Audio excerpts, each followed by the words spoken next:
प्रिय छात्रों, RBM classes में मैं पंकज सर आपका बहुत बहुत स्वागत करता हूं। आज हम इस वीडियो में प्रकाश के अपवर्तन के नियम का अध्ययन करेंगे। इससे जो पहला वाला वीडियो था उसमें हमने प्रकाश के अपवर्तन का अध्ययन कर लिया था। तो चलिए इसको स्टार्ट करते हैं। देखिए, जिस प्रकार से प्रकाश के परावर्तन में 2 नियम थे, उसी प्रकार से प्रकाश के अपवर्तन में भी 2 नियम हैं। उसमें से जो एक पहला वाला नियम था और इसका जो पहला वाला नियम है, ये दोनों एक ही नियम है। उसमें क्या था कि आपतित किरण परावर्तित किरण उसमें था, क्योंकि उसमें प्रकाश का परावर्तन होता था। तो आपतित किरण परावर्तित किरण तथा आपतन बिंदु पर खींचा गया अभिलंब तीनों एक ही समतल में होते हैं। उसमें प्रकाश के परावर्तन में देखिए, इसको समझ लीजिए, कोरिलेट करके याद हो जाएगा दोनों। देखिए, प्रकाश का परावर्तन इस प्रकार से था और ये अभिलंब था। ये आपतित किरण, ये परावर्तित किरण और ये अभिलंब। आपतित किरण, परावर्तित किरण तथा ये आपतन बिंदु इसे कहते हैं। ये जहाँ मिलते हैं तीनों, तो आपतित किरण परावर्तित किरण तथा आपतन बिंदु पर, ये इसका अभिलंब नाम है। आपतन बिंदु पर खींचा गया अभिलंब तीनों एक ही तल में होते हैं। ये प्रकाश के परावर्तन में था और इस प्रकार से अपवर्तन में भी ऐसे ही होता है। ये अभिलंब है, अभिलंब दोनों में होता है, चाहे परावर्तन हो चाहे अपवर्तन हो। तो ये आपतित किरण और ये अपवर्तित किरण कहलाता है, क्योंकि इसमें प्रकाश का अपवर्तन होता है। तो आपतित किरण और अपवर्तित किरण और ये आपतन बिंदु पर खींचा गया अभिलंब तीनों एक ही तल में होते हैं। एक ही तल में होने का मतलब है कि एक ही बिंदु पर होते हैं। तो दोनों का जो पहला नियम है, चाहे वो परावर्तन हो चाहे वो अपवर्तन हो, सेम है, मतलब एक ही प्रकार से है। और उसके बाद जो दूसरा वाला है, ये इम्पॉर्टेंट है, इसे स्नेल का नियम भी कहते हैं और इसको समझ नहीं पाते हैं ज़्यादातर विद्यार्थी। तो देखिए, इसको हम आज अच्छे से डिटेल में इसको समझते हैं। देखिए, लिखा है किन्हीं 2 माध्यमों के बीच अपवर्तन में। किन्हीं 2 माध्यमों के बीच अपवर्तन में का मतलब है कि जब भी अपवर्तन होगा तो उसमें 2 माध्यम होंगे, एक सघन और दूसरा विरल। एक माध्यम सघन होगा और दूसरा विरल होगा, वही कह रहा है।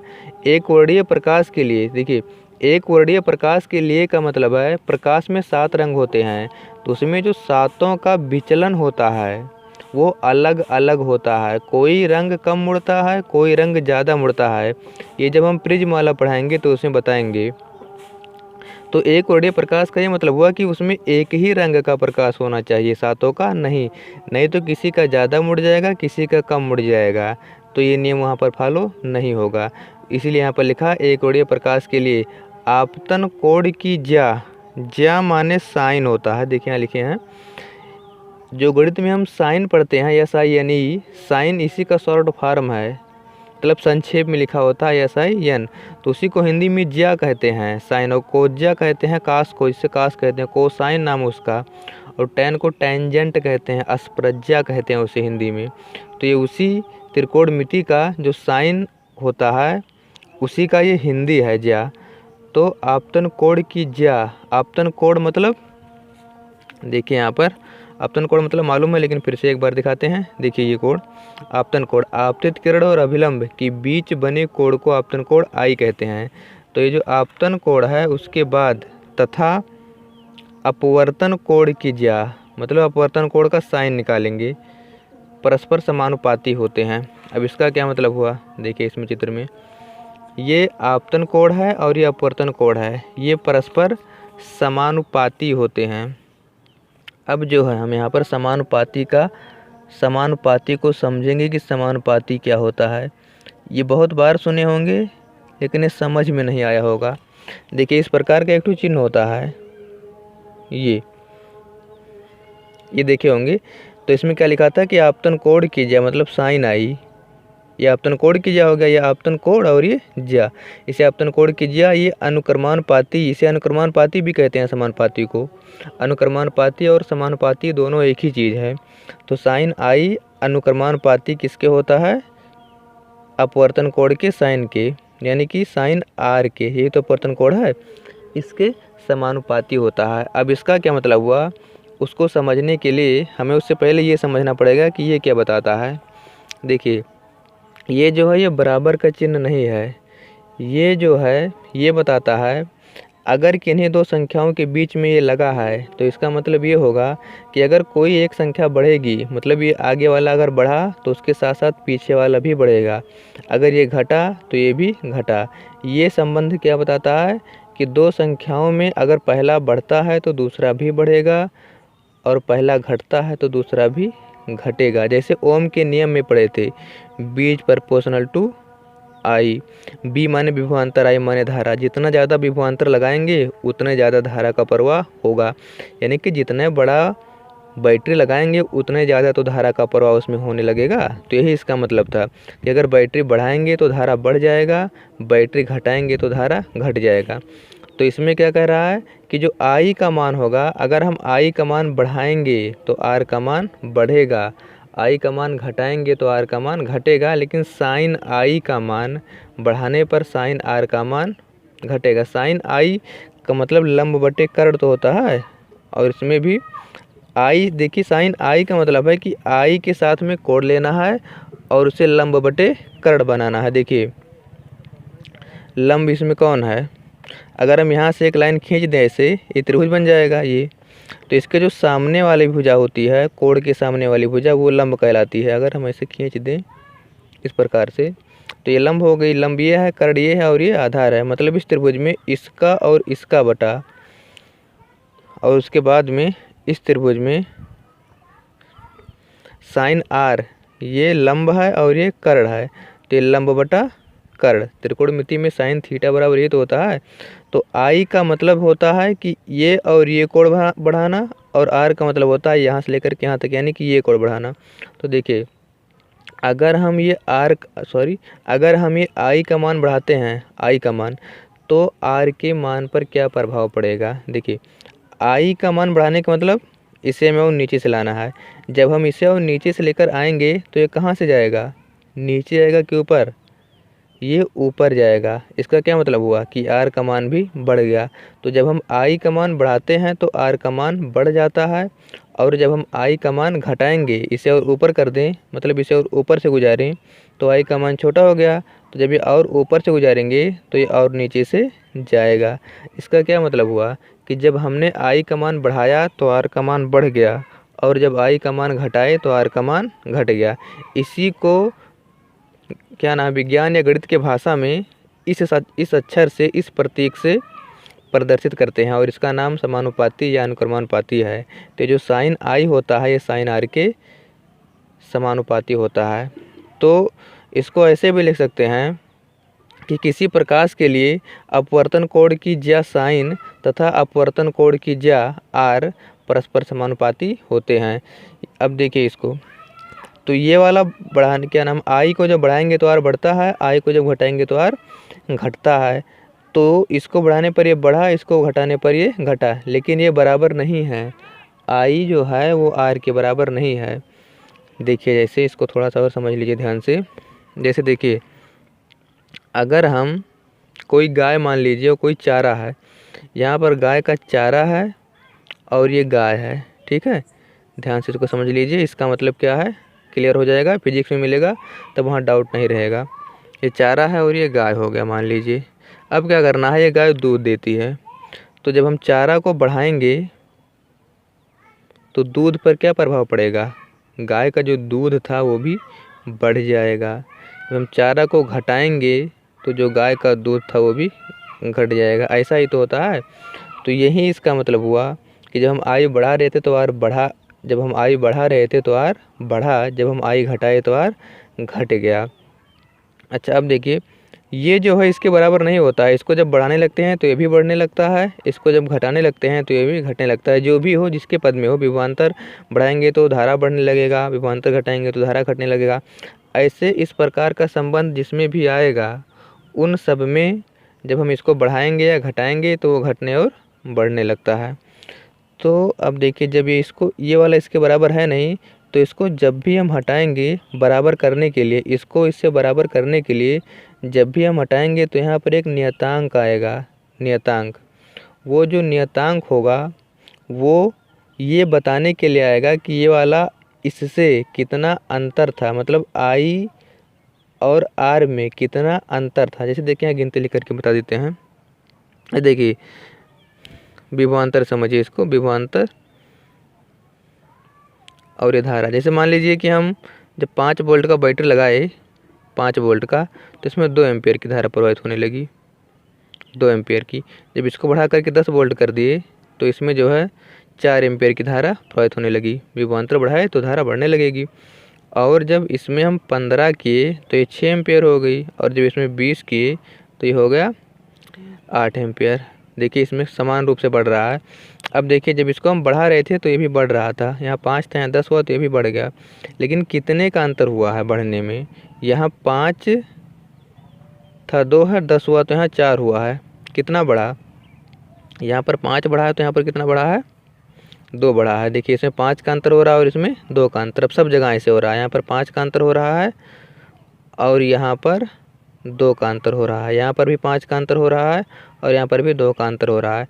तो ये जो अंतर है, ये जो अंतर है इसमें देखिए एक तो अंतर ये है और एक अंतर इधर से भी है, इसमें और इसमें एक अंतर है। देखिए इसमें कितना अंतर का, यहाँ से देखिए यहाँ 3 का अंतर है, यहाँ पर 6 का अंतर है, और यहाँ पर 9 का अंतर है, और यहाँ पर 12 का अंतर है। देखिए अंतर जो है एक नियत अंतर है, 3, 6, 9, 12।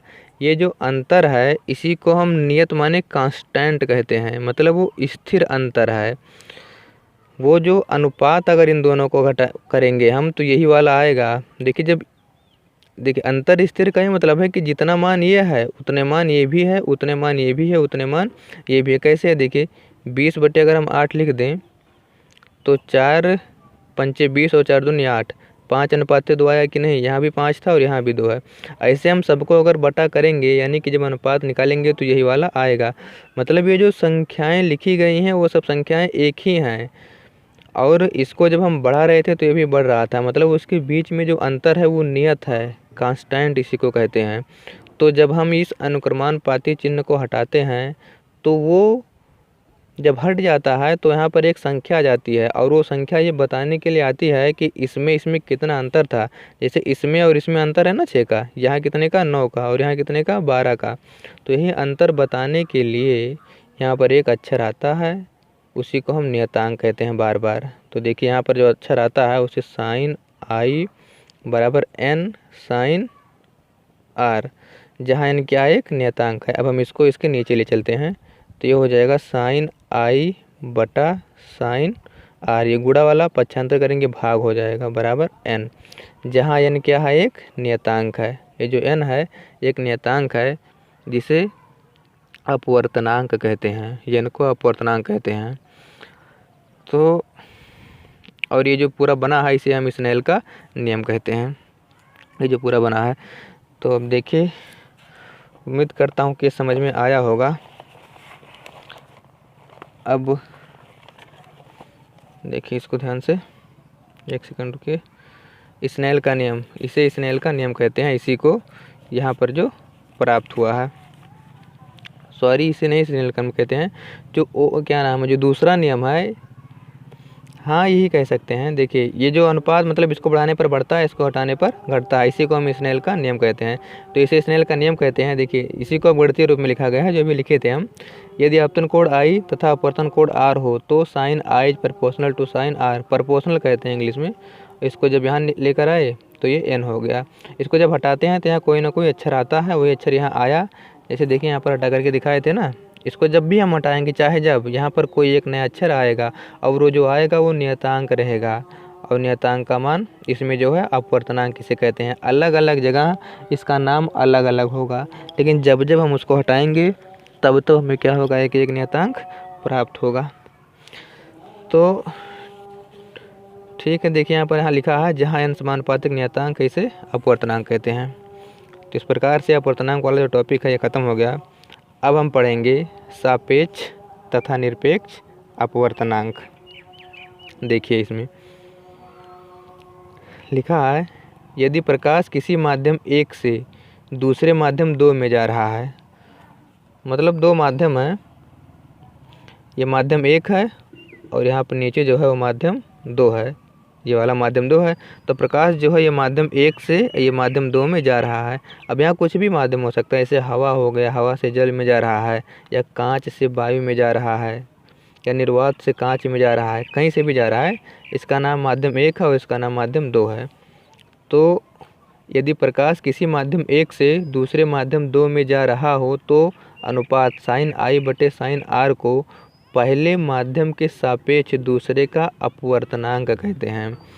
ये जो अनुपात आता है स्नेल के नियम वाला साइन आई बटे साइन आर को, इसे हम पहले माध्यम, देखिए आई जो रहेगा वो हमेशा पहले माध्यम में बनेगा, के सापेक्ष दूसरे माध्यम का अपवर्तनांक कहते हैं। आर जो रहेगा वो हमेशा दूसरे माध्यम में बनेगा। देखिए यहाँ पर एक तो सापेक्ष था और एक निरपेक्ष था, तो यह सापेक्ष अपवर्तनांक, पहले माध्यम के सापेक्ष दूसरे माध्यम का अपवर्तनांक। इसे सापेक्ष अपवर्तनांक कहते हैं जब वो एक माध्यम से दूसरे माध्यम में जाती है, और इसे प्रतीक रूप में 1n2 लिखा जाता है। देखिए ध्यान से इसको देख लीजिए, 1n2 का मतलब है जो आगे रहेगा उसमें से हो करके प्रकाश की किरण जो पीछे रहेगा उसमें जाती है।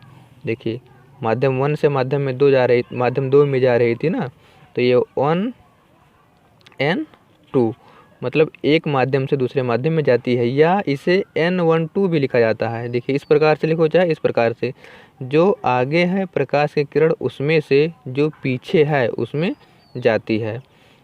तो अब देखिए इसको यहाँ पर साइन आई बटे साइन आर लिख सकते हैं अर्थात करके 1n2, यही तो अपवर्तनांक था।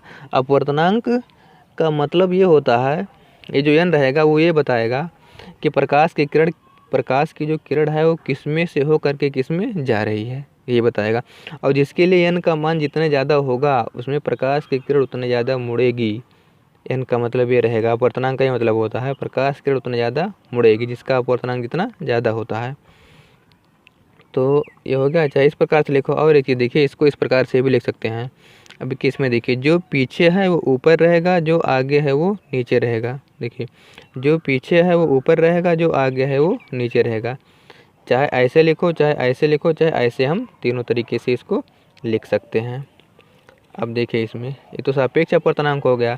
सापेक्ष अपवर्तनांक जब एक माध्यम से दूसरे माध्यम में जाती है तो उसी को हम पहले माध्यम के सापेक्ष दूसरे का अपवर्तनांक कहते हैं।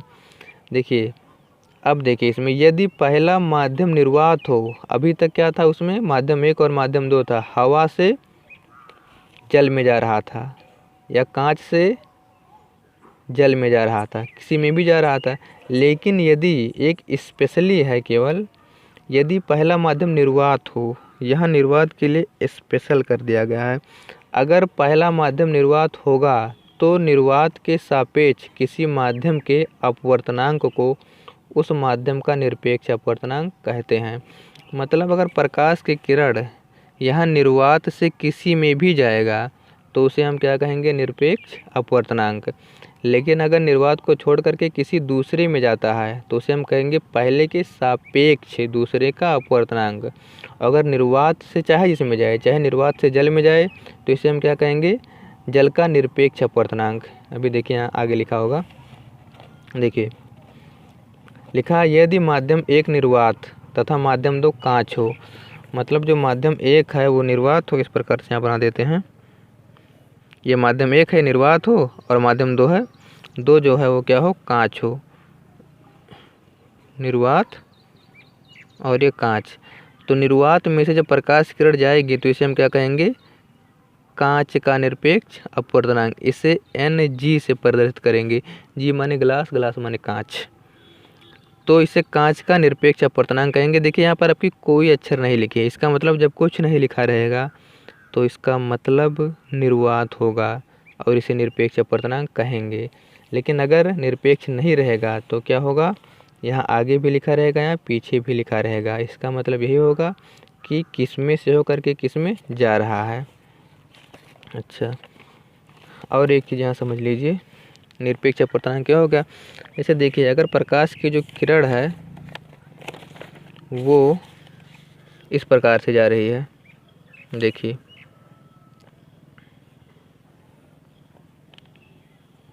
यहाँ पर जो है हवा है और यहाँ पर कांच है, तो प्रकाश की इधर से आएगी और ये अभिलंब की ओर मुड़ जाएगी, क्योंकि ये विरल माध्यम और ये सघन सघन माध्यम है।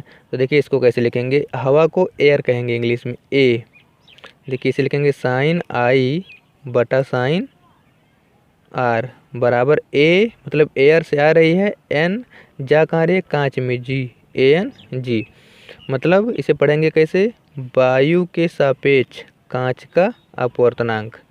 इसे ऐसे पढ़ेंगे, वायु के सापेक्ष कांच का अपवर्तनांक। और इसे ऐसे भी लिख सकते हैं ए एन जी, या इसे लिख सकते हैं N G upon N A. ये तीनों एक ही चीज़ है।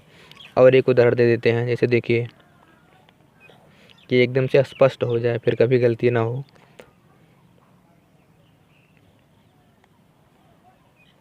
यहाँ है जल और यहाँ है वायु, ठीक। यहाँ है जल और यहाँ है वायु।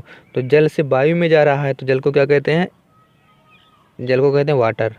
तो डब्लू, और कहाँ जा रहा है, वायु में, वायु को कहते हैं एयर, तो डब्लू एन जी। तो इसे डब्लू एन जी लिखेंगे, मतलब साइन ही वाला, साइन आई बटे साइन आर बराबर डब्लू एन जी। और इसे पढ़ेंगे जल के सापेक्ष कांच का अपवर्तनांक। और इसी को फिर से ऐसे लिख सकते हैं, एन डब्लू जी या एन जी अपान एन डब्लू, ये इतना लिख सकते हैं। तो इसके बाद जो है अब सापेक्ष और निरपेक्ष अपवर्तनांक भी ख़त्म हो गया। अब जो है हम अगली वीडियो में क्रांतिक कोण का अध्ययन करेंगे, नहीं तो वीडियो बहुत लंबा हो जाएगा।